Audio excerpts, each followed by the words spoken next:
चलो ठीक है, अभी मैं तुम लोगों को नहीं लड़ रही हूँ स्कोर के लिए, क्योंकि मुझे पता है स्कोर तुम्हारा शायद टेक्निकल ग्लिच की वजह से जो ये इशू है, जो भी हुआ है ये पंगे, उसकी वजह से हुआ है। बाकी पेपर इजी था, तो इतने तुम मेरे हो बच्चे की कर लोगे अटेम्प्ट, कुछ भी नहीं था। मैं फिर बोल रही हूँ, कोऑर्डिनेशन से बहुत अच्छे अच्छे क्वेश्चन बनते हैं। ये एक टाइप के आपने क्वेश्चंस देखे थे, इसमें मैं ये नहीं बोलूंगी कि सारे इजी थे, कुछ अच्छे अच्छे क्वेश्चन भी थे। लाइक निकल वाला काफी अच्छा था, जिसमें केसीएन डाला हुआ था एक्सेस में, ऐसा करके कुछ क्वेश्चन था। और हाँ, ऐसा एक और भी क्वेश्चन था कि ग्रुप ऑफ एटम है वो लिगेंड की तरह कब बिहेव करेगा, तो इसमें थोड़ा सा ट्रिकी था वो, है ना। उसमें हो सकता है कि आप लोग सोचो कि नेगेटिव लिगेंड है या जो भी है, उसमें ग्रुप ऑफ एटम पूछा हुआ था। तो जब ग्रुप ऑफ एटम की बात होती है तो मतलब उसके पास अनशेयर्ड पेयर ऑफ इलेक्ट्रॉन होने चाहिए। और भी आई थिंक सबसे इजी क्वेश्चन था, 4 से 5 क्वेश्चन ऐसे थे जो अच्छे लगे मुझे। तो ये एक टाइप, एक जैसे वो वेवलेंथ वाला क्वेश्चन था, वो वाला बहुत ज्यादा फेमस क्वेश्चन है, जिसमें आपको वेवलेंथ का ऑर्डर लगाना था विजिबल रीजन में। और भी थे, मुझे याद नहीं आ रहे। बाकी ये एक टाइप के क्वेश्चंस आपने देखे, अभी तो बहुत सारे आपके कोऑर्डिनेशन के टेस्ट होंगे, तो हर टेस्ट में आप जो है अलग अलग टाइप के क्वेश्चंस देखेंगे, राइट।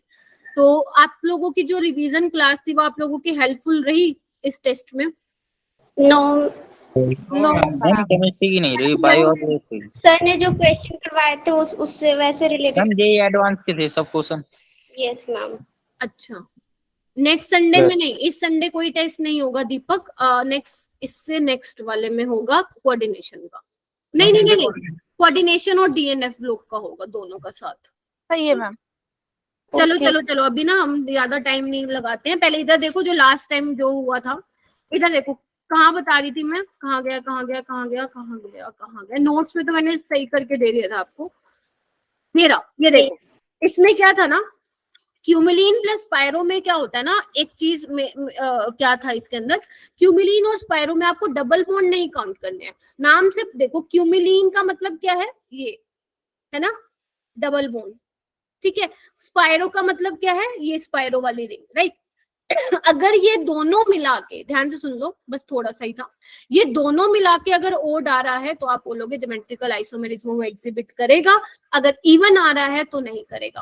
पहली चीज, इवन आती है तो नो लिख देना। अगर ओड आता है तो पहले आप ये देखेंगे कि ओड है, ठीक है जी।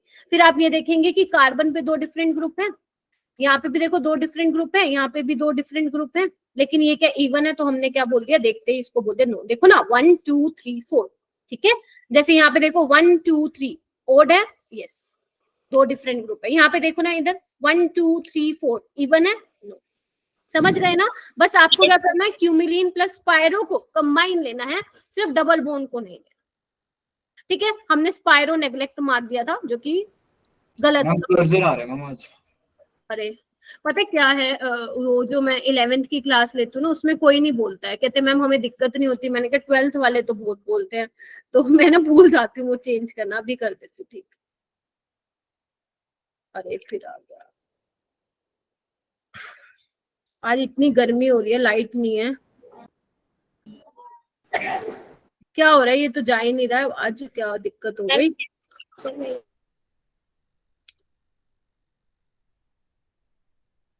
चलो अब गया है ना ये, लेकिन ना बहुत ज्यादा थिक हो गया है ये, एकदम से मोटा हो गया, ठीक है, ज्यादा मोटा हो गया ना। चलो कोई दिक्कत नहीं है, इसमें क्लियर हो गया ना। ये वाले क्वेश्चंस आप लोगों ने लगा लिए होंगे जो, यस मैम, ठीक है। चलो ओके, आज भी बहुत सारे क्वेश्चन MS चौहान के, जो कि हम क्लास में तो नहीं करेंगे, तुम्हें पहले होमवर्क दूंगी और फिर उसके बाद तुम देखना कि कितने कर पाते हो, राइट। तो मैं डायरेक्ट वही वाली स्लाइड ओपन करती हूँ बच्चे, जो अपना था, कहाँ गया, ये रहा, ठीक है। तो आज का जो हमारा टॉपिक है वो है ऑप्टिकल आइसोमेरिज्म। पहले 2 लेक्चर में हमने क्या किया, ज्योमेट्रिकल आइसोमेरिज्म खत्म कर दिया, ठीक है। ज्योमेट्रिकल आइसोमेरिज्म में एक छोटा सा टॉपिक ये रह गया था, मान लो अगर तुम्हें 2 आपको वो दे दिए जाए आइसोमर, सिस और ट्रांस, अगर तुमसे कंपेयर करवा लिया जाए, बताओ भाई किसका डायपोल मोमेंट ज्यादा होगा, किसकी स्टेबिलिटी ज्यादा होगी, ये सब तुम्हें बताना है। तो ये अपना लास्ट वाली क्लास में कवर नहीं हुआ था, पहले हम वो देख लेते हैं, देन फिर ऑप्टिकल आइसोमेरिज्म को बिल्कुल अंदर जाके पढ़ेंगे डिटेल में। हालांकि नीट में ज्यादा क्वेश्चन नहीं आते हैं ऑप्टिकल आइसोमेरिज्म से, जनरली ये वाले जो टॉपिक होते हैं ना, जेईई एडवांस वाले ज्यादा पूछते हैं, है ना, क्योंकि उसमें ये पूछा जाता है। ऑप्टिकल आइसोमेरिज्म आप लोगों को सिर्फ मैं इसलिए पढ़ा रही हूँ क्योंकि जो आपका फर्स्ट चैप्टर है 12th का, halo alkane and hello arene, वहां पे एनसीईआरटी में सिर्फ 3-4 लाइनों में निपटा रखा है ऑप्टिकल आइसोमेरिज्म। तो जब तक आपको असली मतलब ही नहीं पता होगा ऑप्टिकल आइसोमेरिज्म का, तो आप क्वेश्चन नहीं लगा पाओगे, इसलिए ये करना जरूरी है। इसको भी मैं 2 पार्ट में निपटाऊंगी, एक आज वाला और एक कल, ठीक है। चलिए, तो उससे पहले हम ये देख लेते हैं बच्चे, ये ऑर्गेनिक बिल्कुल भी मुश्किल नहीं है। ऑर्गेनिक से दोस्ती करोगे तो ट्रस्ट मी, आपको फिजिकल और इनऑर्गेनिक से तो लाख गुना बेटर लगेगी ऑर्गेनिक, क्योंकि ऑर्गेनिक में कंसेप्ट होते हैं, राइट। तो जैसे देखो सिंपल है, जैसे मैंने टेबल बनाई हुई है, आप लोग भी अपनी नोटबुक में बना सकते हैं। इधर देख बेटा, यहाँ पे क्या है, ये सिस है और ये ट्रांस है, सबको दिख रहा है। तो ये 4 चीजें होती हैं जो एग्जामिनर कंपेयर कराता है, स्पेशली नीट में तो यही वाले क्वेश्चन आते हैं अगर बताऊं तो मैं, ठीक है। तो सबसे पहला है आपका डायपोल मूवमेंट। तो मैं अगर यहाँ पे अलग से लिख दूं, बच्चे इधर देखना थोड़ा, डायपोल मूवमेंट। डायपोल मूवमेंट की डायरेक्शन तुम लोगों को पता है ना, इलेक्ट्रोपॉजिटिव टू इलेक्ट्रोनेगेटिव की तरफ होती है। तो यहाँ पे मुझे पता है ब्रोमीन मेरे पास ज्यादा इलेक्ट्रोनेगेटिव है, तो इस तरफ डायरेक्शन होगी और ये इस तरफ से। तो दोनों का अगर मैं रिजल्टेंट देखूं तो यहाँ पे कहीं आएगा, ऐड होके आएगा। While in case of trans, trans में क्या होगा, इसका यहाँ पे है, इसका यहाँ पे, दोनों क्या करेंगे 180 डिग्री पे कैंसिल आउट करेंगे, तो डायपोल मूवमेंट इसका 0 होगा, उसका नॉट इक्वल टू 0 होगा। यानी कि मैं बोल सकती हूँ सिस वाले का, सिस को आप मानना फर्स्ट और ट्रांस को आप मानोगे सेकंड वाला। तो first is greater than second, हो जाएगा, क्लियर है। चलो, उसके बाद बॉइलिंग पॉइंट पे आते हैं। आपको पता है जितना मॉलिक्यूल पोलर होगा उसको बॉयल करने के लिए आपको उतना ज्यादा टेम्परेचर देना पड़ेगा। तो यहाँ पे भी जिसका डायपोल मूवमेंट ज्यादा होगा उतना ही क्या होगा, एक सेकंड, फोन आया, बीच बीच में आते हो ना, डिस्टर्बेंस होती है भयंकर। चलिए, हाँ क्या बोल रही थी मैं, जितना ज्यादा डायपोल मूवमेंट होगा उतना ज्यादा बॉइलिंग पॉइंट भी होगा। Molecules having dipole movement, higher dipole movement have higher boiling point due to larger intermolecular force of attraction. Clear हो गया सभी को, ये जल्दी बताइए। यस। सोल्युबिलिटी क्या होगा, एक बार बताओ, जिसमें पोलैरिटी ज्यादा होगी, है ना। डायपोल मूवमेंट क्या करता है, डायपोल मूवमेंट है क्या, पोलैरिटी को मेजर करने के लिए तो है। जैसे आप लेंथ को मेजर करते हो मीटर में, है ना। अगर आपको आयनिक बॉन्ड में कोवेलेंट कैरेक्टर बताना हो तो आप फजान्स रूल पढ़ते हो। ऐसे ही अगर आपको कोवेलेंट बॉन्ड में आयनिक कैरेक्टर बताना हो तो आप डायपोल मूवमेंट करते हो, राइट। तो जितना ज्यादा पोलैरिटी होगी या जितना ज्यादा डायपोल मूवमेंट होगा उतनी ज्यादा पानी में सोल्युबिलिटी होगी। हाँ, ये ना, बहुत बढ़िया।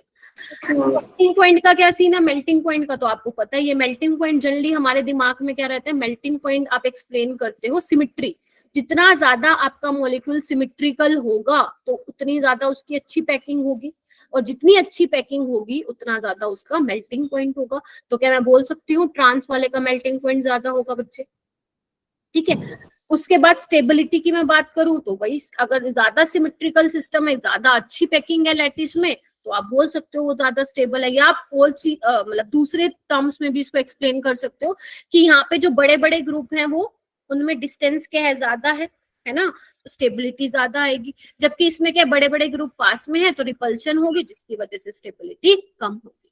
कर सकते हो, मुश्किल है जरा भी नहीं है, ठीक है। चलिए, इतना क्लियर हो गया क्या, एक बार निहार लो इसको, फिर मैं करती हूँ आगे। कितने बच्चे आ गए, 27 स्टूडेंट्स आ गए, ग्रेट। अच्छा, मैं टाइमिंग का पूछ रही थी, टाइमिंग 7 PM करवाएं क्या, बताना थोड़ा।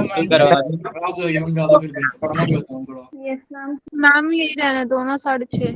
मैम ये 6:30 वाली है ना मैम, उससे 10 मिनट लेट करवा दो, मतलब 10-15 मिनट, 15 मिनट बढ़वा दो। चलो ठीक है, चलो एक बार देखते हैं।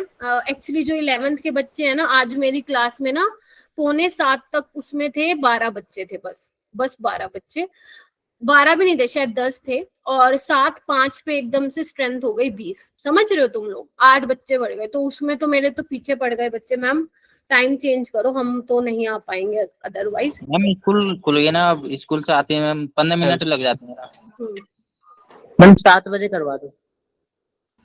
मैम यही सही है फिर, तो ज्यादा टाइम आई नो ज्यादा हो जाएगी फिर। लेकिन तुम तो आ पा रहे हो ना बेटा सारे। तो रात को आते हैं ना, फिर चलो मैम कोई बात ये सही है। चलो करते हैं बेटा स्टार्ट। आ गया ऑप्टिकल आइसोमेरिज्म स्टार्ट करते हैं। बहुत ही खूबसूरत सा टॉपिक है, राइट। ऑप्टिकल आइसोमेरिज्म नया होने वाला है तुम सबके लिए, तो प्लीज फोकस होके सुनना और लीव तो मत ही करना क्लास, क्योंकि ऑर्गेनिक ऐसे ही है, थोड़ा सा भी तुमने छोड़ा, थोड़ा सा भी ध्यान भटका तो दुर्घटना घटी, ऐसा वाला सीन हो जाता है। तो बच्चे ऑप्टिकल आइसोमेरिज्म कौन कौन से मॉलिक्यूल शो करेंगे, क्या होगा क्या नहीं होगा, उसके लिए हमें कुछ बेसिक टर्म्स पढ़ना बहुत जरूरी हो जाता है ऑर्गेनिक में, ठीक है। तो मैं पहले आपको कुछ बेसिक टर्म्स एक्सप्लेन करूंगी, है ना, बहुत सारी चीजें हम पढ़ेंगे, लास्ट में हम ऑप्टिकल आइसोमेरिज्म पे चलेंगे कि होता क्या है, राइट। तो सबसे पहले आता है कायरल सेंटर। क्या तुमने कभी नाम सुना हुआ है कायरल सेंटर? Yes ma'am. सुना तो है मैम। सुना है, चलो नहीं सुना तो आ गया, मैं मान के चल रही हूँ कि नहीं सुना। बेटा कायरल सेंटर क्या होता है, लिखना एक बार, सारी चीजें लिखोगे जो जो लिखवा रही हूँ, एक एक चीज, एक एक पॉइंट जो मैं मुंह से बोल रही हूँ, लिख भी नहीं रही इस पे स्लाइड में, वो भी तुम लिखोगे। तो आप लिखिए sp3 atom attached with four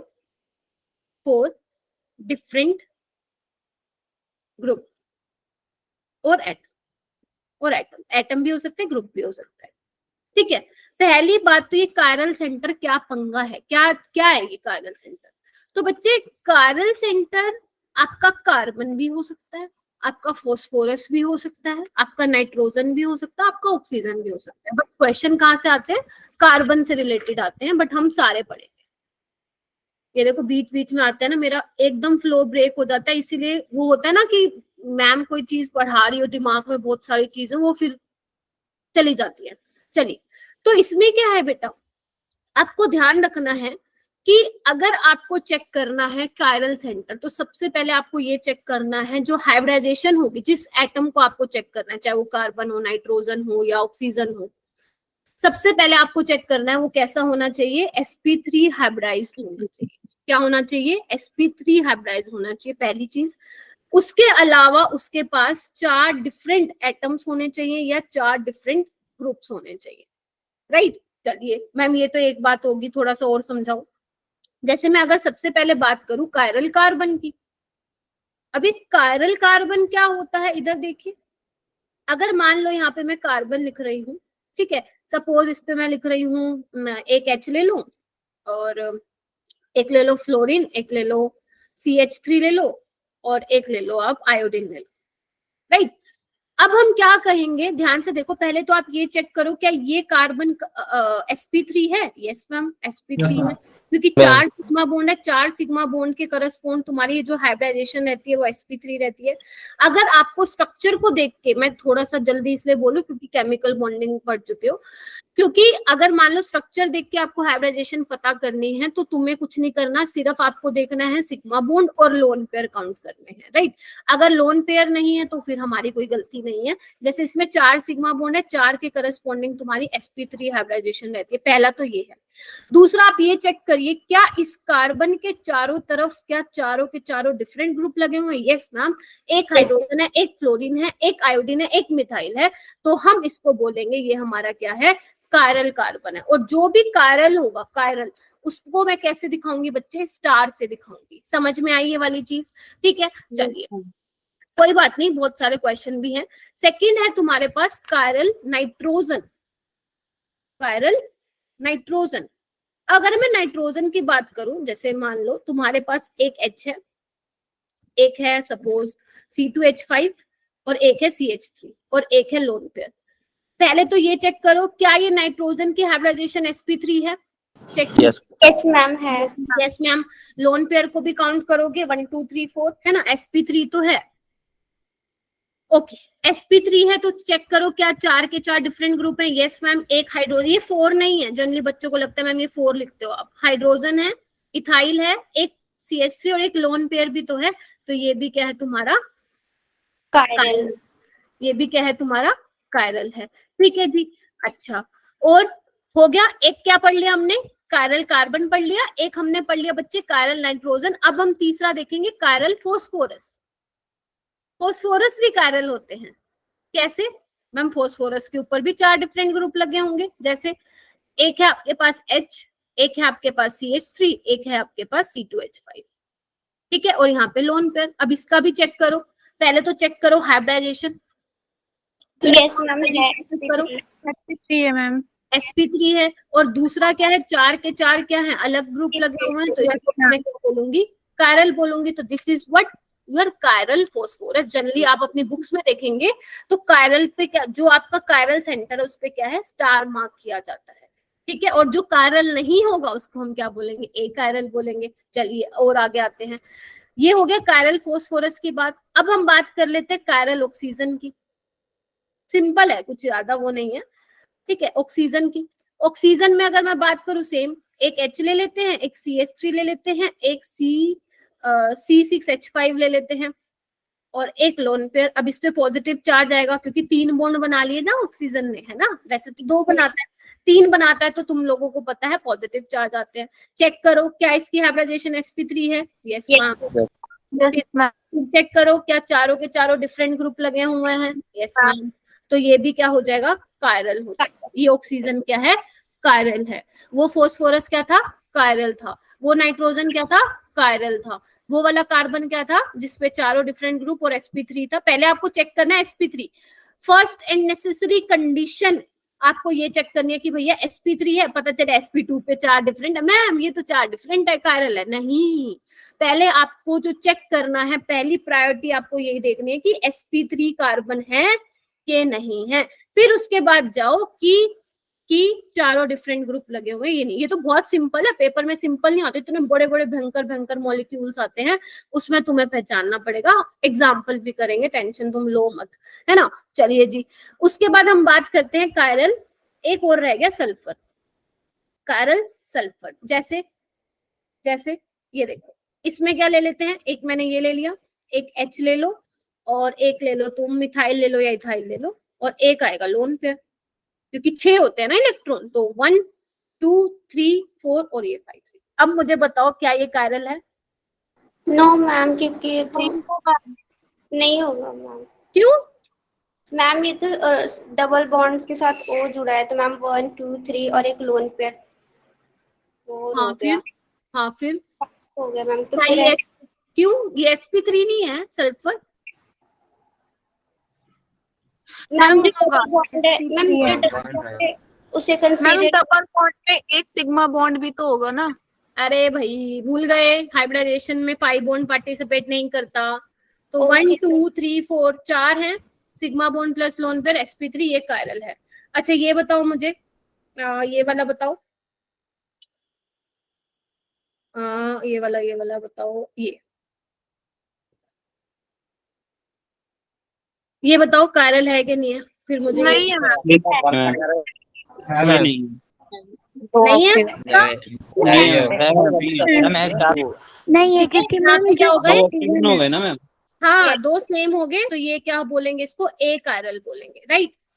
ठीक है, माना कि sp3 है, 1 2 3 4 माना कि sp3 है, लेकिन चारों डिफरेंट, वेरी गुड, डिफरेंट होने चाहिए। And what about this, ma'am ये है, मैम ये नो मैम ये भी नहीं होगा, ये भी नहीं है नहीं है मैम। ऑक्सीजन के आइसोटोप्स है ना, तो आइसोटोप्स तो कंसाइडर हो जाते हैं। ओके प्रियांशु तुम बताओ बेटा क्या कह रहा था।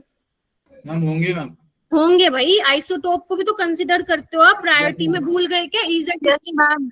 तो ये भी क्या है, sp3 है, और ये भी क्या हो जाएगा, कायरल हो जाएगा। स्टार मार्क कर दूं, चलिए समझ गए, भूलोगे तो नहीं। ऑक्सीजन 16 18 लिखा है। हाँ ये मतलब ये 16 वाला आइसोटोप है, 18 वाला, तो डिफरेंशिएट हो गया ना, हमने कर दिया इसको। Yes sir. चलिए उसके बाद हम बात करेंगे, ये तो था किसकी बात करी मैंने, कायरल सेंटर की। क्या कंडीशन होनी चाहिए, पहला sp3 हाइब्रिडाइज्ड होना चाहिए आपका, whether it is carbon, carbon ही आता है जनरली पेपर में, नीट में तो फॉस्फोरस भी होता है, ऑक्सीजन भी हो सकता है, सल्फर भी हो सकता है, ठीक है। sp3 होना चाहिए। सेकंड कंडीशन क्या चेक करनी है आप लोगों को कि 4 डिफरेंट, ओके। ओ भाई क्वेश्चन करें, चलो आ जाओ। एक मिनट ना, एक सेकेंड, कायरल सेंटर, ओके ठीक है, पहले हम क्वेश्चन करेंगे फिर हम सीरियो सेंटर देखेंगे। कोई बात नहीं, अगर मतलब 3 दिन भी खिंच जाएगा कोई दिक्कत नहीं है, बट थोड़ा सा फील लेके करेंगे टॉपिक। चलिए फर्स्ट पार्ट है आप लोगों का, और ना सारे झुंड बना के मत बोलना, हैंड रेस करा करो। पहला है क्वेश्चन, फर्स्ट है, आप लोगों को मुझे ये बताना है कि कायरलिटी के बारे में बताना है, क्या ये ऑक्सीजन कायरल है, क्या कार्बन कायरल है, सेकंड वाले में बताना है। मनीषा बता बेटा। मैम फर्स्ट वाला नहीं होगा मैम। क्यों? मैम क्योंकि वो XP3 नहीं बना रहा है, तो फिर कैसे होगा? क्यों क्यों नहीं बना रहा? मैम ऑक्सीजन पे लोन पेयर है, तो मतलब होगा, मतलब 2 लोन पेयर है उस पे और एक ये, तो हाँ तो क्या होगा फिर? मैम होगा SP3 है मैम। कायरल है फिर? Yes ma'am. नो मैम नहीं है, कायरल नहीं है, क्योंकि सेम है, लोन सेम है तो नहीं है। ठीक है, समझ गए, 2 लोन पेयर आ गए ना, तो इसलिए कायरल नहीं है। तो हम इसको क्या लिखेंगे? अच्छा कार्बन भी है यहाँ पे, कार्बन को भी निहारो, क्या कार्बन कायरल है क्या? नहीं है ना? हाँ ठीक है, चलिए नेक्स्ट देखो नाइट्रोजन। मैम ये है। मैम कायरल है। विवेक तू बता बेटा, चुप हो जाओ विवेक, यस मैम। बताओ। मैम कायरल है मैम ये। कायरल है। कोमल? मैम काफी बच्चों ने हैंड रेस किए, सृष्टि भी आ गई, सृष्टि बहुत अच्छी बच्ची है, मेरी कहना मानती है। कायरल है श्रेषी, सृष्टि? Yes ma'am. पहले तो चेक करो sp3 है, यस मैम, उसके बाद चारों डिफरेंट ग्रुप है, ये हाइड्रोजन है, ट्रिटियम है, CH2H5 और ये हो जाएगा कायरल। चलो आ जाओ आ जाओ, आगे आओ, ये तो सिंपल थे, ये कौन पूछेगा तुमसे, इधर आओ। Total number of chiral carbon बताओ मेरे को, नीचे वाले में लगाओ दिमाग, अपनी नोटबुक में बनाओ, स्लाइड पे मत देखो, स्लाइड पे आप सिर्फ जो मैं लिख रही हूँ वो देख रहे हो। जब तक अपने हाथ से नहीं बनाओगे ना स्ट्रक्चर, तो आप नहीं बता पाओगे, थोड़ा सा ऑर्गेनिक में लिखना सीखो, ठीक है? क्योंकि अब हमारी 2-2.5 महीने सिर्फ ऑर्गेनिक ही चलेगी बेटा, तो ऑर्गेनिक से प्यार तो करना पड़ेगा हम लोगों को, तो जल्दी बताओ मेरे को। ये तो समझ आ रहा है ना, कार्बन है, कहीं ये भी ना पता हो, ये कार्बन कार्बन है जी, ठीक है? नाइट्रोजन भी है यहाँ पे। मैं बताऊं? मैम बताना कि कौन से कार्बन पे है, लेकिन यही तो ट्विस्ट है, टोटल कितने होंगे यही बताना है विवेक। मैम बताएं। नो, अर्पिता इज सेइंग सिर्फ एक ही है। ओके, अगर मैं एक और क्वेश्चन इसमें ऐड कर दूं, ये तो कायरल कार्बन होगी, अगर मैं और पूछ लूं total number of chiral carbon बताओ एंड कायरल सेंटर बताओ। बहुत भयंकर गर्मी हो गई है। ओके, हाँ प्रियांशु, 1 बोल रहे हैं सारे। हम कार्बन तो 2 होंगे ना? कार्बन 2 होंगे। Okay, Gayatri yes ma'am. बताओ। मैम एक ही कायरल कार्बन बनेगा। कौन से वाला है? मैम जो मिथाइल के ऊपर है ना, वो है। ये वाला? Yes ma'am. अरे इधर आओ इधर आओ इधर आओ इधर आओ, पहले तो क्या चेक करना है? sp3। sp3 इधर देखो तुम लोग, इधर एक बार देखो, sp3 कार्बन होना चाहिए, राइट? ये वाला sp3 है, राइट? लेकिन एक बात देखो, इसमें 4 डिफरेंट ग्रुप लगे हुए हैं क्या? इस वाले कार्बन पे 2 सेम हो गए ना, कैसे बोल सकते हो इसको कायरल? समझे? हाँ या ना? कैसे बोल सकते हो इसको कायरल? इस कार्बन पे चलो ठीक है, एक H है मान लिया, 2 CH3 सेम हो गए, तो ये कायरल नहीं है। इसका ये देखो, इस पे एक CH3 है, इस वाले कार्बन पे एक H है, यहाँ जाऊंगी तो ये वाला ग्रुप है, यहाँ जाऊंगी तो पूरा ग्रुप है, तो ये आप बोलोगे कायरल है। क्लियर है सभी को? समझ में आ रहा है? समझा मैम, एक और बार बता दें। बता रही हूँ, ये sp2 है बेटा, sp2 कार्बन है, कैसे बोल सकते हो? पहली कंडीशन ही sp3 होती है भाई, है ना? ये कार्बन वैसे ही कायरल नहीं है, 3 वो लग गए हैं इस पे हाइड्रोजन। ये नाइट्रोजन को थोड़ा देखना, नाइट्रोजन के पास क्या 4 डिफरेंट ग्रुप है क्या? यस मैम, एक लोन पेयर है, एक H है, एक CH3 और एक ये। तो अगर मैं बात करूं कायरल कार्बन की, तो आंसर तुम्हारा 1 आएगा, लेकिन अगर मैं तुम्हारी बात करूं कायरल सेंटर की, तो आंसर आएगा 2। बेटा विवेक इधर देख, यहाँ पे तुम्हें सबसे पहले चेक करना है sp3 कार्बन, है ना? इधर देखो, ये वाला sp3 है जिसपे मैंने व्हाइट डॉट लगाया है, बाकी कैसे बता पाओगे आप कायरल है कि नहीं है? ध्यान से देखो, अपनी नोटबुक में खुद ड्रॉ करो, ज्यादा अच्छे से क्लियर होगा, समझे? बोलो। Yes ma'am.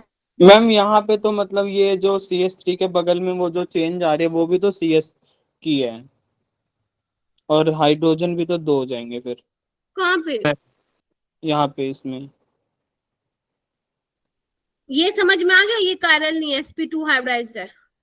Yes Yes, ma'am, वो तो आ गया। फिर किसमें, इसमें दिक्कत हो रही है? यस इसमें मैम।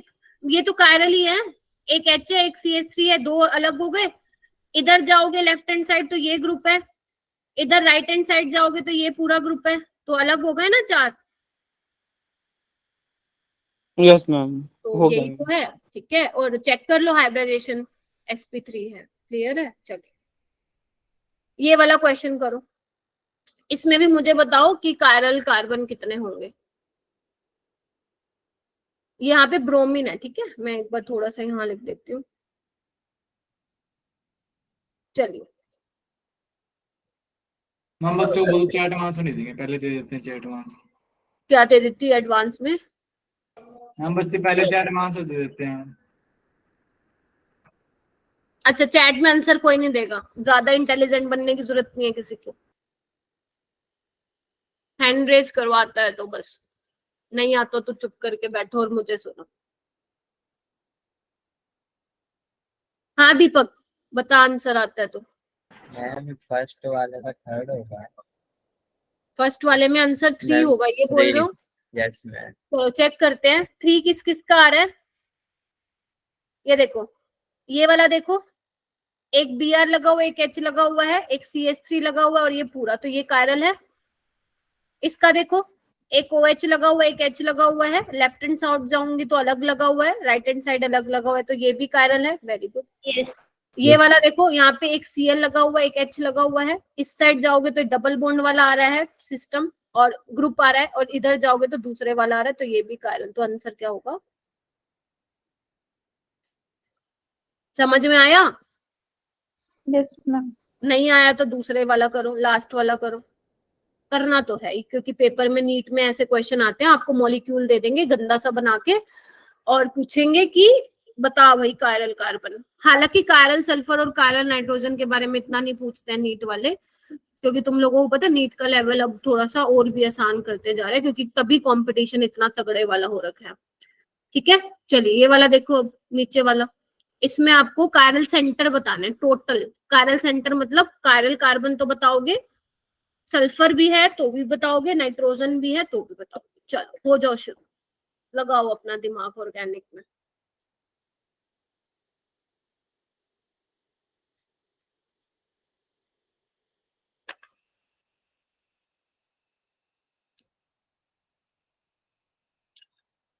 ये देखो, इधर आओ। अगर मैं इसकी बात करूं तो यहाँ पे एक H लगा हुआ है, अंडरस्टूड है? आई नो तुमको आता है, बट ज्यादा टाइम नहीं है ना हमारे पास, एक एक बच्चे से नहीं पूछ सकती। और यहाँ पे ये ग्रुप लगा हुआ है, 2 हो गए डिफरेंट। यहाँ पे देखो, यहाँ जाऊंगी तो कार्बन मिल रहा है, यहाँ जा रही हूँ तो कार्बन के साथ देखो नाइट्रोजन मिल रहा है, जबकि यहाँ पे 2 H है, तो ये वाला कायरल हो गया। ऐसे ये वाला भी कायरल हो गया, राइट। सल्फर देखना एक बार, सल्फर में एक ये अलग लगा हुआ है ग्रुप, एक ये एक लोन पे। मैम इसमें 3 है ना। ये भी कायरल हो गया। सल्फर भी ये भी कायरल है क्या? एक H लगा हुआ है नाइट्रोजन पे, एक मिथाइल लगा हुआ है, एक लोन पेयर और एक ये पूरा ग्रुप, तो ये भी क्या होगा? मैम 4 होंगे। 3 किसका आ रहा है भाई? मैम वो एक निकाला नहीं था नाइट्रोजन वाला। ठीक है, हो जाएगा। अगर कायरल कार्बन पूछते? मैम 2।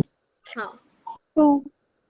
ठीक है जी। सबको लुबना नहीं आई ना आज? लुबना है क्या बेटा क्लास में? नहीं है, चलिए। उसके बाद आते हैं हम बात स्टीरियो सेंटर पे। ज्यादा डिफरेंस नहीं है कायरल सेंटर और स्टीरियो सेंटर, बट थोड़ा सा डिफरेंस है, मैं आप लोगों को बता देती हूँ अभी। पहला हमने क्या सीखा बच्चे? कायरल कार्बन सीखा, अब हम सीख रहे हैं स्टीरियो सेंटर। तो बच्चे स्टीरियो सेंटर क्या होता है, इधर देखना। स्टीरियो सेंटर में आप किस किस को इंक्लूड करेंगे? जैसे कायरल सेंटर में तो आप क्या इंक्लूड करते हैं? कार्बन, अगर है तो कार्बन तो होगा, ऑर्गेनिक पढ़ रहे हैं, ठीक है। उसके अलावा अगर कोई और हेटेरो एटम है, लाइक नाइट्रोजन हो गया, ऑक्सीजन हो गया, सल्फर हो गया, तो वो सारे के सारे कायरल सेंटर में आ जाते हैं। स्टीरियो सेंटर में क्या होता है बच्चे? स्टीरियो सेंटर आप देखेंगे 2 टाइम्स ऑफ ज्योमेट्रिकल आइसोमेरिज्म। ठीक है, लिख देती हूँ पहले मैं, फिर उसको मैं एग्जांपल के थ्रू समझाऊंगी। पर जीआई एग्जीबिशन मतलब आपको सिर्फ ये चेक करना है कि कितने कार्बन कार्बन डबल बॉन्ड जो है जीआई एग्जिबिट करते हैं। कर सकते हो ना, ये सिखाया था, है ना, प्लस कायरल सेंटर, इन दोनों को मिला के आपको क्या करना है, स्टीरियो सेंटर बताने होते हैं। अभी एग्जांपल से कराऊंगी, फिर से बोल रही हूँ। स्टीरियो सेंटर में आप क्या देखेंगे, कायरल सेंटर देखेंगे, आपको मैंने सिखा दिया है देखना। उसके अलावा मान लो आपके मॉलिक्यूल में कार्बन कार्बन डबल बॉन्ड है, तो आपको उसके करस्पॉन्डिंग देखना है कि कितने कार्बन डबल बॉन्ड कार्बन जो है आपके जीआई एग्जिबिट कर रहे हैं। समझ आ गया? चलो, नहीं भी आया तो एग्जाम्पल से समझते हैं। जैसे ये वाला एग्जाम्पल देखो, इधर आओ इधर आओ इधर आओ।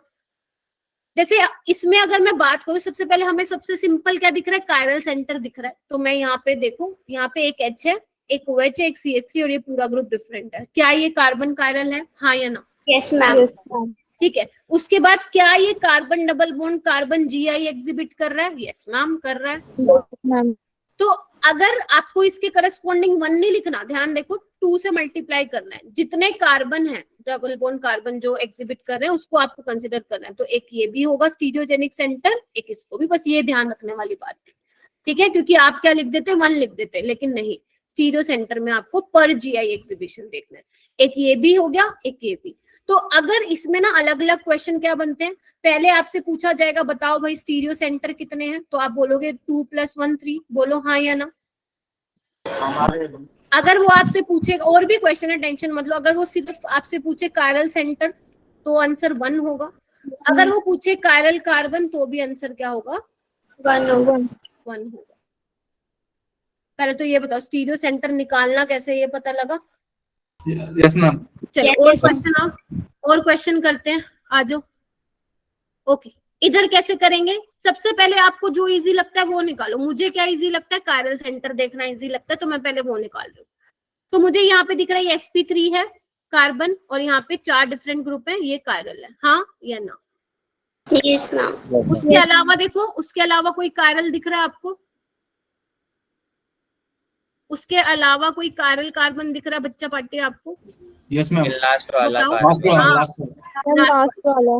लास्ट वाला ये क्या है, इथाइल ग्रुप है, CH2 CH3 2, यहाँ पे ये पूरा अलग लिखा हुआ है, और यहाँ पे मिथाइल, तो ये भी कायरल है। तो कायरल सेंटर कितने हो गए, 2। तो ma'am N double bond and GI exhibit करेगा। कायरल सेंटर हो गए 2, कायरल कार्बन हो गए 2। अब बात करते हैं हम स्टीरियो सेंटर की।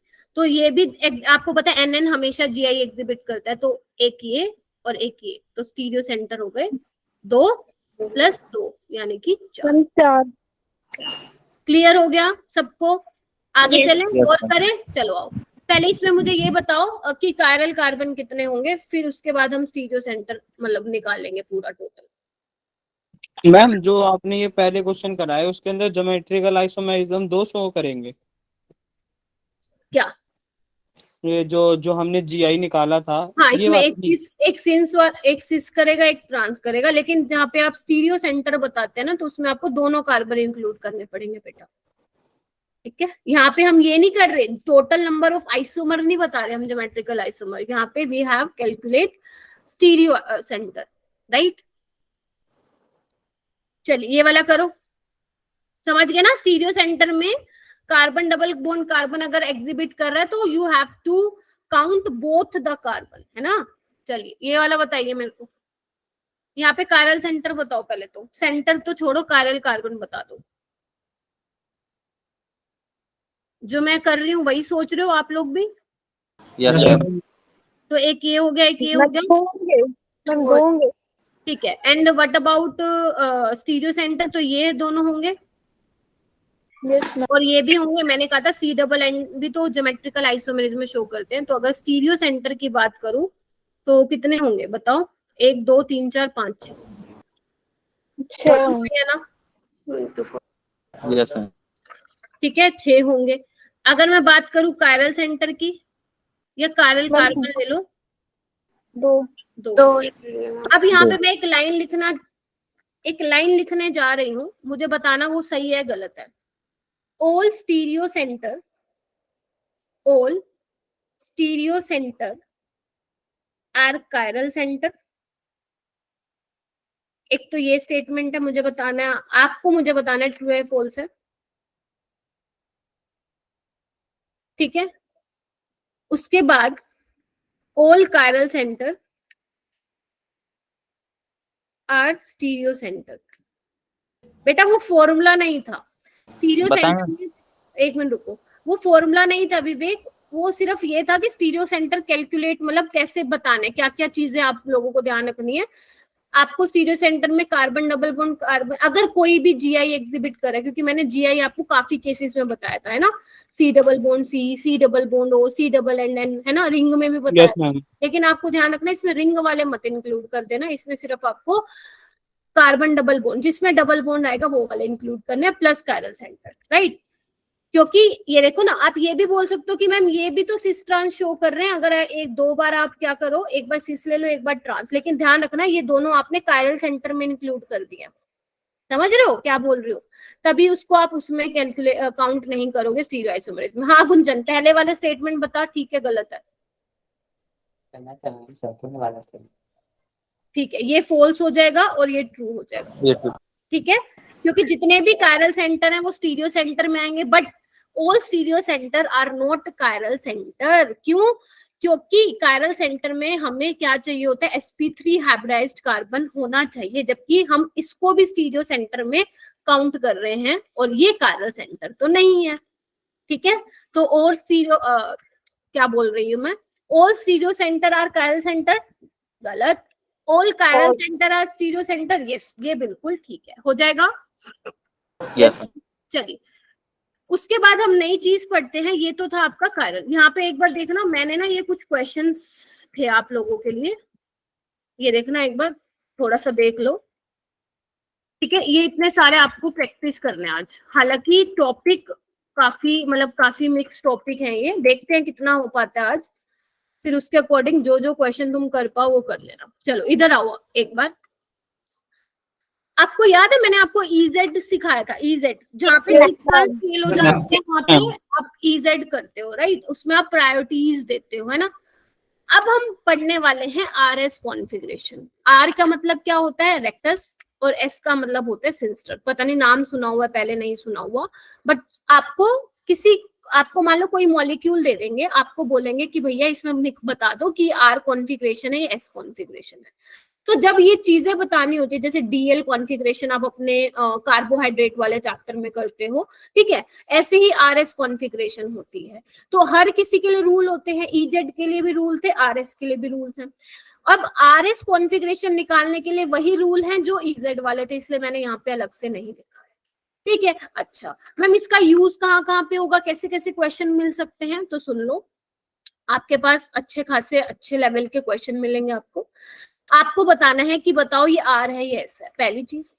दूसरा, आगे जाके कुछ क्वेश्चंस ऐसे आएंगे, मान लो आपको दो कंपाउंड या दो मॉलिक्यूल दे देंगे, आपको बताना है इन दोनों के बीच में क्या रिश्ता है, क्या ये आपस में एनेंटियोमर है, क्या ये आपस में आइडेंटिकल है, क्या ये आपस में डाइस्टीरियोमर है, ठीक है। अच्छा तो वहां पे हम RS की हेल्प से बता सकते हैं कि इनमें रिश्ता क्या होगा, इनमें रिलेशन क्या होगा, तो RS का बेसिकली ये यूज होने वाला है।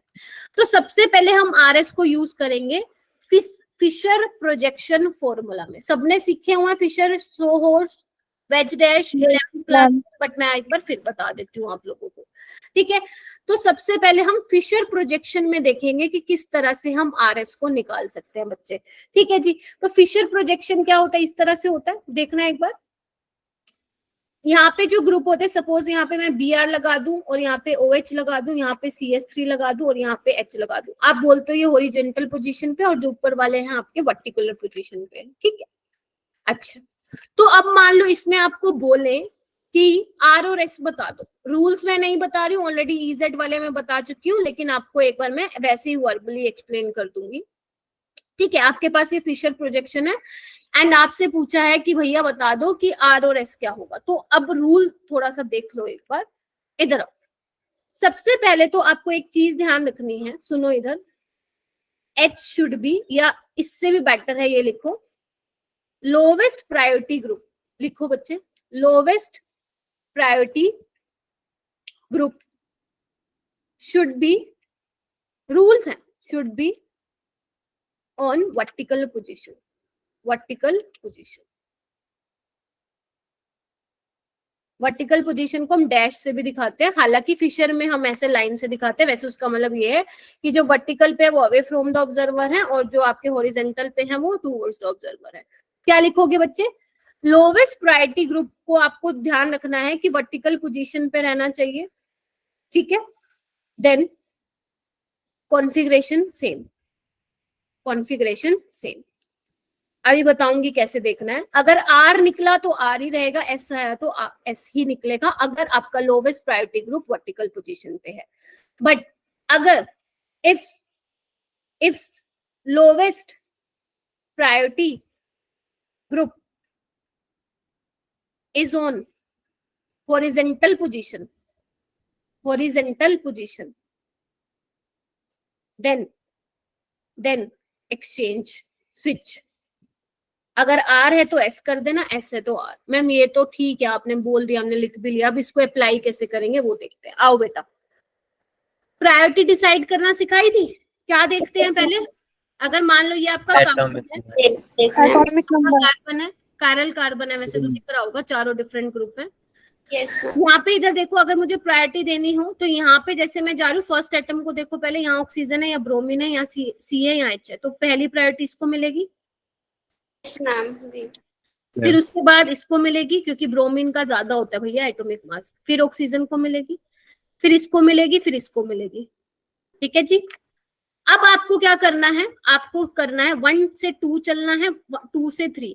अगर ये क्लॉकवाइज आया, अगर 1 से 2, 2 से 3 चलने पे क्लॉकवाइज आया तो आपकी कॉन्फ़िगरेशन होगी आर, अगर एंटी क्लॉकवाइज हुआ तो एस होगी। एस हो। कैसे? इधर देखिए एक बार, पहले तो ये भी देख लो कि जो लोवेस्ट प्रायोरिटी ग्रुप है यहाँ पे एच, वो वर्टिकल पोजीशन पे है। चलो भाई ठीक है, यानी कि अगर आपका आर आया तो आर ही रखना, और अगर मान लो एस आया तो एस ही रखना, कोई चेंज नहीं करना। तो 1 2 3, 1 2 3 कैसे ध्यान रखना? 1 से 2, 2 से 3, तो ऐसे ही जाऊंगी। बोलो हाँ या ना, यस मैम। कंफर्म करो, मुझे बहुत इंपॉर्टेंट है, यहाँ पे नहीं फंसना, यस मैम। ठीक है। 1 2 3, तो ये कैसा जा रहा है? एंटी क्लॉकवाइज, यानी कि ये क्या हो गया? S configuration. ये क्या हो गया बच्चा पार्टी? S configuration. चलो और क्वेश्चन करें, चलो यस मैम। ठीक है। ये देखो मैंने केसेस बना के लिखे हुए हैं, बस आप मर्जी है, आप ये स्टार बना के लिख लो या ये केसेस बना के लिख लो, ठीक है। ये अभी मैंने आप लोगों को करा ही दिया है, ठीक है। इसका एस आया है, राइट, चलिए ठीक है, ओके। इसको निकालना। अब इसमें क्या है? Lowest priority group. अभी हम पहले नंबरिंग करते हैं, पहले किसको नंबरिंग मिलेगी, कोई मुझे बता पाएगा? ऑक्सीजन को, ऑक्सीजन को, ऑक्सीजन को मिलेगी, बहुत बढ़िया। फिर नाइट्रोजन को मिलेगी, फिर मिथाइल को मिलेगी, फिर अब हॉरिजॉन्टल पोजीशन पे आ गया भैया लोवेस्ट प्रायोरिटी, तो अगर आर आया उसको एस कर देना, एस आया आर, खत्म कहानी, कोई फालतू का चिक चिक करने की जरूरत नहीं है, ठीक है। तो 1 से 2 चलोगे, 2 से 3 तो ऐसे चलूंगी, इधर देखना एक बार बेटा, ऐसे करके चलूंगी, यस मैम। बोलो हाँ या ना। तो ये क्या है? एस आएगा, एस आएगा, लेकिन इसको चेंज करके क्या लिख दोगे? आर। तो आप भी अपनी नोटबुक में पहले एस लिखेंगे, फिर उसको काटा मारेंगे, फिर आर लिखेंगे, ताकि आपको पता रहे कि हमारा क्या है, जो लोवेस्ट प्रायोरिटी ग्रुप है। जरूरी नहीं है हमेशा एच होगा, तभी मैंने हाइड्रोजन ना लिखवा के क्या लिखवाया है? लोवेस्ट प्रायोरिटी ग्रुप लिखवाया है। अगर वो हॉरिजॉन्टल पोजीशन पे है तो स्विच कर दोगे आप, आर को एस बना दोगे, एस को आर बना दोगे। कई बार तो पेपर में इतना इजी क्वेश्चन आता है, पता है क्या, कि आर का मतलब क्या है, एस का मतलब क्या है, समझ रहे हो तुम? तो ये भी ध्यान होना चाहिए आप लोगों को। आर का मतलब रेक्टस है, एस का मतलब सिंस्टर, ठीक है। क्लॉकवाइज घूमेगा आर, एंटी क्लॉकवाइज घूमेगा एस। और क्वेश्चन करोगे? यस मैम, करवाओ। तो करेंगे, चलो तुम्हारा होमवर्क है, होमवर्क नहीं है अभी करो, और हैंड रेस कर लेना एक बार तो।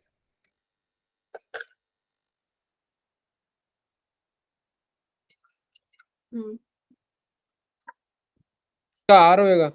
अरे मैंने, तुम क्यों बोल देते हो? पहले हाथ खड़ा करने में तुम्हें क्या मुसीबत हो रही है क्या? बस 9:15 तक क्लास होती है ना, 10-12 मिनट लूंगी बेटा, क्योंकि लाइट नहीं है, कभी भी बंद हो सकता है। तो अगर मान लो बीच में बंद हो गया तो मतलब समझ लेना क्लास खत्म वहीं पे, ठीक है। चलो फटाफट करते हैं, एटलीस्ट हमारा आरएस तो हो जाए।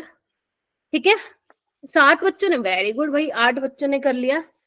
चलो मैं करके दिखा रही हूँ, आप मुझे बताना कि आंसर ठीक आया या नहीं आया। राइट, फ्लोरीन को मिलेगा, इसमें देखो CS2 CS3 को मिलेगी प्रायोरिटी, फिर 3 को मिलेगा 4। जिसको ऐसा जा रहा है सर के ऊपर से मैम प्रायोरिटी कैसे दे रहे हो, तो प्लीज मेरा पहले वाले लेक्चर देखो।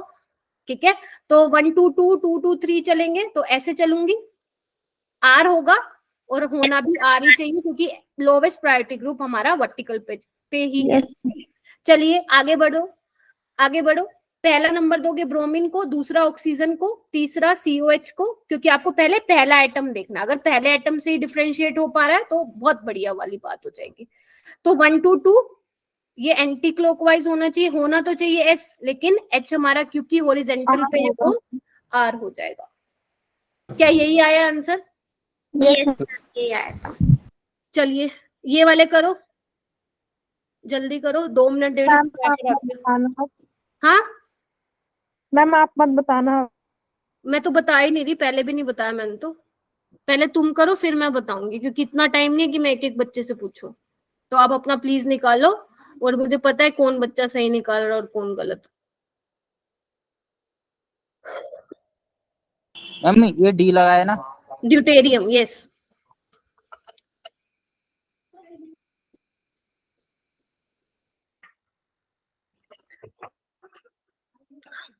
ये तो मैं एक कार्बन की बात करूं, पेपर में तुम्हारा 2 कार्बन के लिए भी आ सकता है, मतलब ऐसा करके भी आ सकता है, वैसे वाले क्वेश्चन भी है असाइनमेंट में।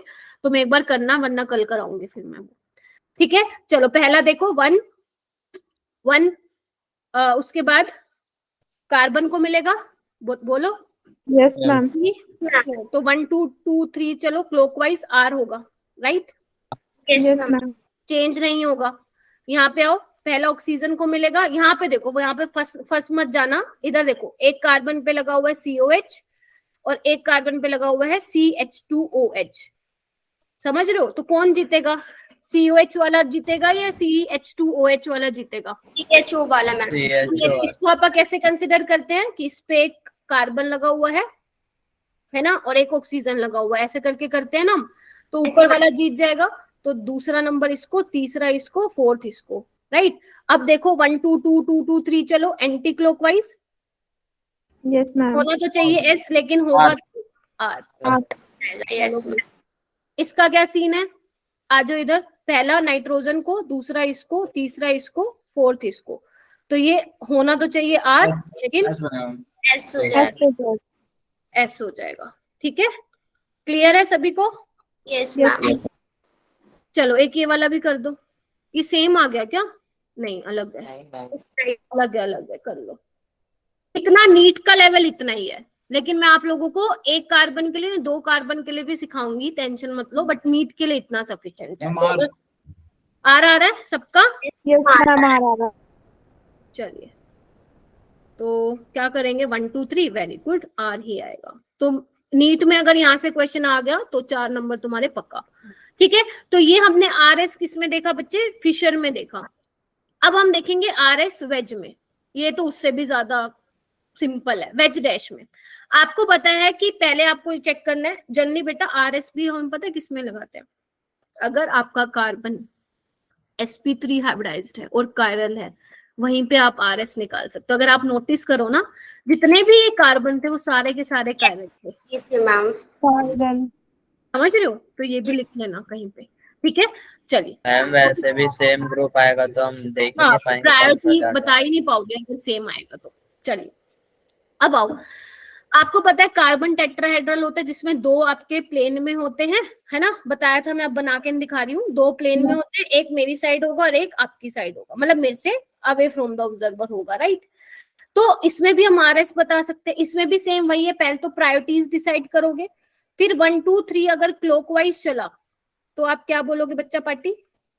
R होगा। Yes ma'am. और एंटी क्लॉकवाइज होगा तो एस होगा। और मैं आप लोगों को ना एक ना सच्चाई बताना चाहती हूँ, जितना मैं तुम लोगों को जान चुकी हूँ। आप लोग ना क्वेश्चन ज्यादा करने के चक्कर में अपना बेसिक खत्म कर रहे हैं। ठीक है, तो if you want to score good, तो पहले ना अपना प्लीज नोट से बेसिक कवर कीजिए, या कोई बुक अगर आप प्रेफर कर रहे हैं तो बहुत अच्छी बात है। उसके बाद एनसीईआरटी करने के बाद पहले नीट के क्वेश्चन लगाइए, फिर ही आप ये दूसरे क्वेश्चंस पे जाइए। प्लीज रिक्वेस्ट कर रही हूँ, आप लोग ज्यादा करने के चक्कर में ना चीजें खराब कर रहे हैं, क्योंकि बहुत सारे क्वेश्चन ऐसे होते हैं जो आपको शायद एक बारी में देख के नहीं आते, तो आप क्या करते हो, सॉल्यूशन देखते हो, देन उससे आप कुछ सीखते नहीं हो। ठीक है, तो पहले अपना जितना करवाया है उसको अच्छे से स्ट्रॉन्ग करो। मैं फिर बोल रही हूँ, नीट का पेपर गिरता जा रहा है, लेवल उसका नीट का गिरता जा रहा है, और कंपटीशन बहुत हाई जा रहा है, बहुत जबरदस्त हाई जा रहा है। 21 लाख बच्चे बैठे, 23,000 25,000 ही सीटें मेडिकल गवर्नमेंट कॉलेज में बच्चों ने सिलेक्शन हो पाया। ठीक है, प्राइवेट कॉलेज को मिला दोगे तो 1 लाख, लेकिन हम तो प्राइवेट कॉलेज में जाएंगे नहीं, पेरेंट्स के लाखों रुपए तो हम वेस्ट करवाएंगे।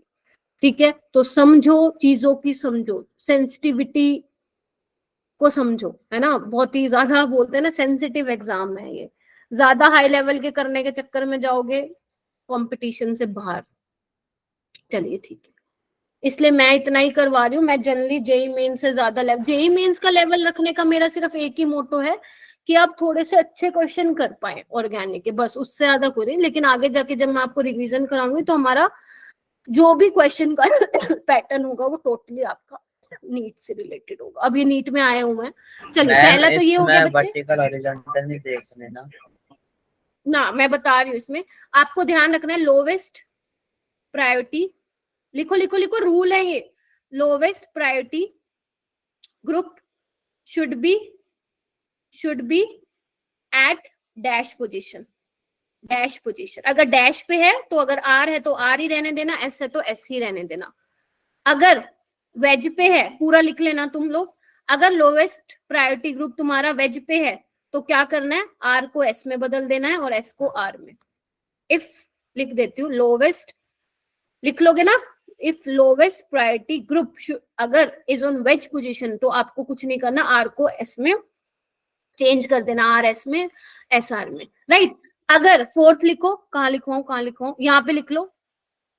इफ ये बहुत इंपॉर्टेंट है, बहुत ही जबरदस्त इंपॉर्टेंट है। If lowest priority group is on plane, समझ रहे हो, अगर प्लेन पे है तो क्या करना है, देन 2 इंटरचेंजेस टेक्स प्लेस। अभी बताऊंगी कैसे करना है, ये थोड़ा इंपॉर्टेंट है। नीट में हालांकि ऐसा क्वेश्चन नहीं आया अभी तक, बट हमें सीखना है, आ सकता है। ठीक है, अगर लोएस्ट प्रायोरिटी ग्रुप प्लेन पे है, मतलब प्लेन में है, तो आपको 2 इंटरचेंज करने पड़ेंगे, देन यू हैव डिसाइड की क्या कॉन्फ़िगरेशन होगी। स्टार्ट करें बच्चा पार्टी, जल्दी बोलो। Yes ma'am. Yes ma'am. Optical isomerism तो मेरे को लगता है कल ही स्टार्ट हो पाएगा। चलिए, सबसे पहले देखो, प्रायोरिटी इसको मिलेगी, नाइट्रोजन को, उसके बाद कार्बोक्सिलिक एसिड को, उसके बाद मिथाइल को, उसके बाद इसको, हाँ या ना। यस। ठीक है, 1 2 2 2 2 3 चलो, 1 2 2 2 2 3 चलो, क्लॉकवाइज, और क्लॉकवाइज ही रहने दो, क्योंकि एच वाला जो है हमारा, जो 4th प्रायोरिटी ग्रुप है वो डैश पे है। क्लियर है सभी को, जल्दी बताइए। ठीक है, बहुत बढ़िया।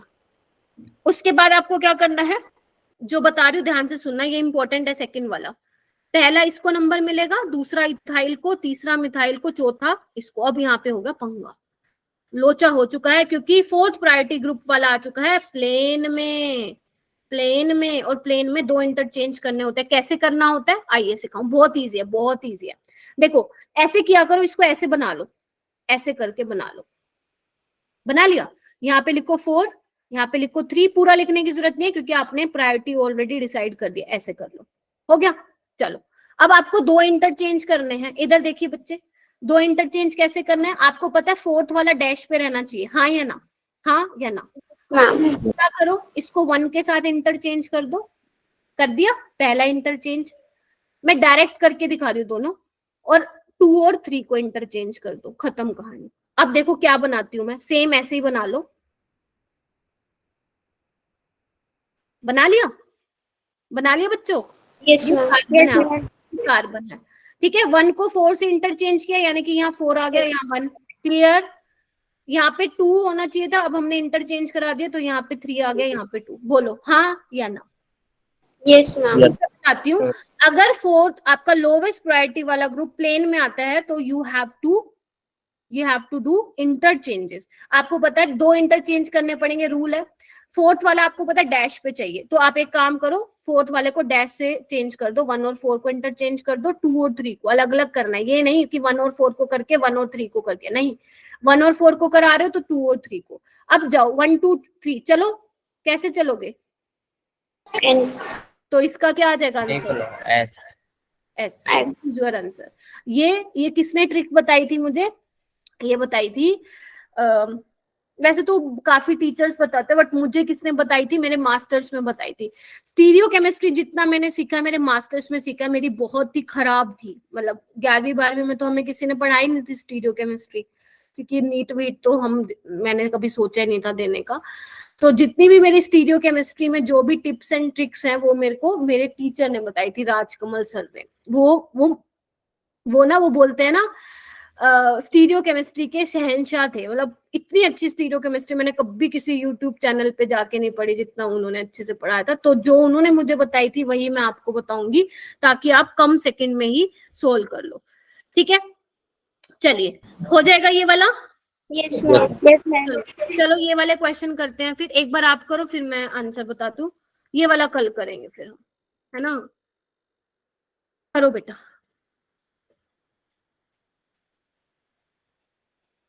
वैसे तो आज करवाना था मैंने ऑप्टिकल आइसोमेरिज्म में, बट कोई बात नहीं। मैम वो CF3 लिखा है अपने हाँ कार्बन जी के हाँ ऊपर। जी हाँ जी बेटा, हाँ जी।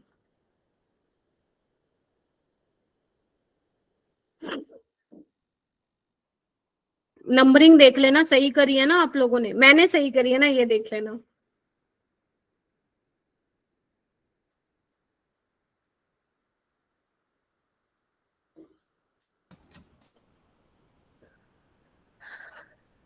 देखो मैम वेज का मतलब टुवर्ड्स द ऑब्जर्वर होता है ना? हाँ, वेज मतलब होता है टूवर्ड्स द ऑब्जर्वर, और डैश Dash का मतलब मतलब- होता है अवे फ्रॉम द ऑब्जर्वर। मतलब एक मेरी तरफ आता हुआ दिखाई देगा, बना के भी दिखा देती हूँ एक बार, और एक जो है आपकी तरफ, सॉरी मैम मेरे 3D से। स्ट्रक्चर होता है मैम। हाँ बेटा 3D होता है, बना के भी तो दिखाया था शायद मैंने, एक बार दोबारा दिखा देती हूँ। एक बार मैं पेन निकालूं ना, इधर देखना एक बार।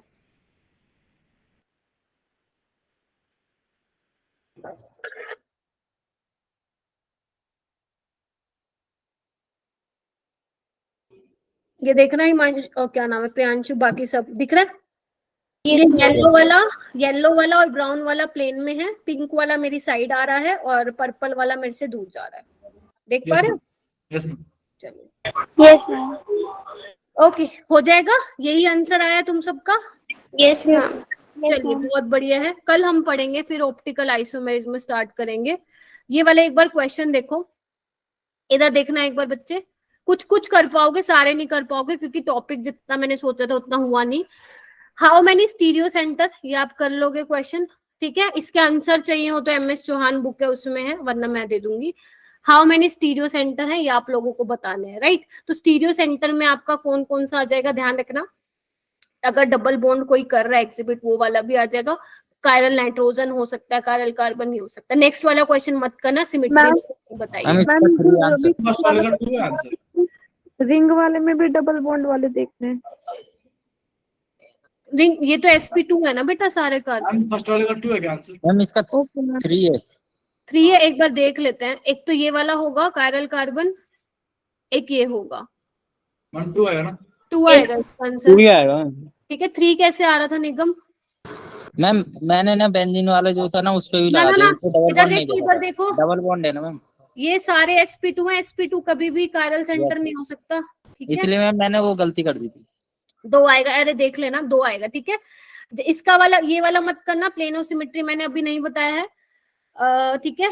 उसके बाद ये आप कर सकते हो, कायरल बता सकते हो, ठीक है। उसके और ऊपर वाला क्वेश्चन मैम। ऊपर वाला भी कर सकते हो। और ये देखो, which of the following compound is a chiral, मतलब इनमें से आपको बताना है ए कायरल है, ऑल्दो इट कंटेन, ये भी अभी नहीं बता पाओगे आप, ठीक है। कम ही कर पाओगे इसके क्वेश्चन, जैसे ये देखो, ये कर लोगे 133 कर लोगे आप, मैं बता दे रही हूँ आपको, राइट। ये वाला कर लोगे 140 कर लोगे, मैं वो लगा रही हूँ। और ये देखो, ये वाला कर लोगे 144 145 146 कर लोगे, ठीक है। ये भी कर लोगे, स्टीरियो सेंटर 147 148 कर लोगे, राइट। उसके बाद ये भी कर लोगे, ये वाला देखते हैं कर पाओगे कि नहीं, ठीक है। और देख लेना एक बार, ठीक है। जैसे ये देखो RS मैंने आपको एक कायरल कार्बन में सिखाया, देखो 2 वाले हैं, एक बार करके देखना। मैं आप लोगों को कल ये वाले भी करवा दूंगी, समझ रहे हो। तो क्वेश्चन बहुत ज्यादा है। जैसे ये देखो इनमें से कौन सा कायरल है, कितने कायरल कार्बन है, समझ गए ना क्या बोल रही हूँ मैं। तो एक ठीक है, जितने भी आपसे हो, 4 हो 5 हो 6 हो, जितने भी हो कर लेना, क्योंकि अभी मैंने आपको प्लेन ऑफ सिमेट्री नहीं बताई है, ठीक है। हाँ जी मैम मेरा क्वेश्चन बता दो, मैंने आपको व्हाट्सएप किया था। मैम लीव कर देंगे। रुक जा बेटा, नहीं अटेंडेंस ले